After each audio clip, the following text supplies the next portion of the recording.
북한이 사상 최대 규모의 최현급 구축함을 남포와 청진에서 동시에 건조 중인 것으로 확인됐습니다.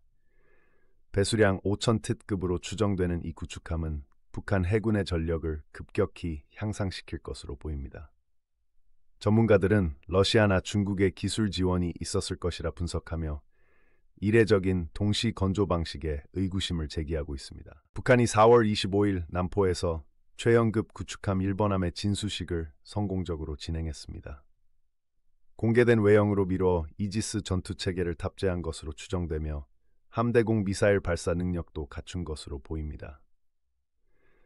북한은 진수 일주일 만에 미사일 발사 훈련을 공개하며 신형 구축함의 전투력을 과시했습니다. 청진에서 진행된 2번함 진수식에서 대형 사고가 발생했습니다.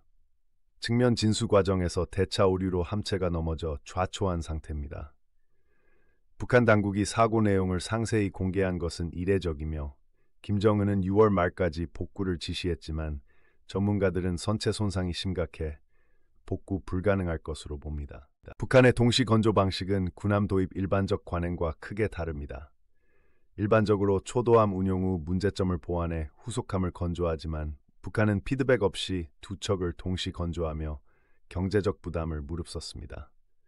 척당 수천억 원이 소요되는 대형 전투함인 만큼 비합리적 결정이라는 분석입니다. 한국의 세종대왕급 구축함은 1번함 건조 후 3년간 운용 경험을 반영해 후속함을 개량했습니다. 반면 북한 최연급은 동시 건조로 기술적 결함 발견 기회를 놓쳤습니다. 군함 건조는 단순한 조립이 아닌 체계적인 과정임을 감안할 때 북한의 접근법은 높은 리스크를 안고 있습니다. 최연급의 이지스 체계는 러시아 또는 중국의 기술 지원 없이는 북한 단독 개발이 어렵다는 게 전문가들의 의견입니다. 그러나 표면적 성능과 실제 전투력은 차이가 있을 수 있습니다.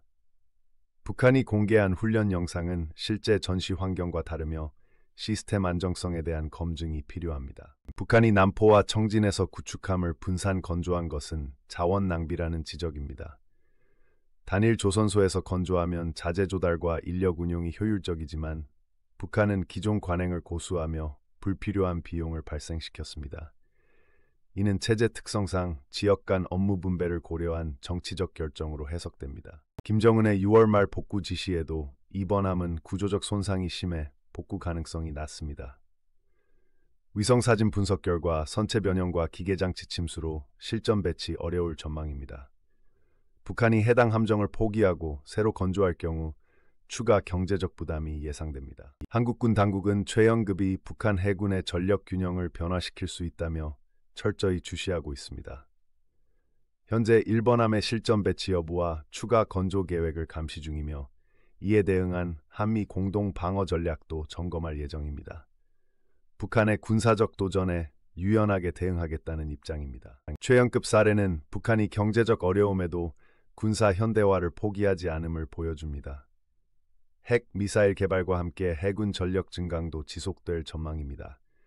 전문가들은 북한의 무모한 도전이 한반도 안보 리스크를 높인다며 국제사회의 공조 대응이 필요하다고 강조합니다.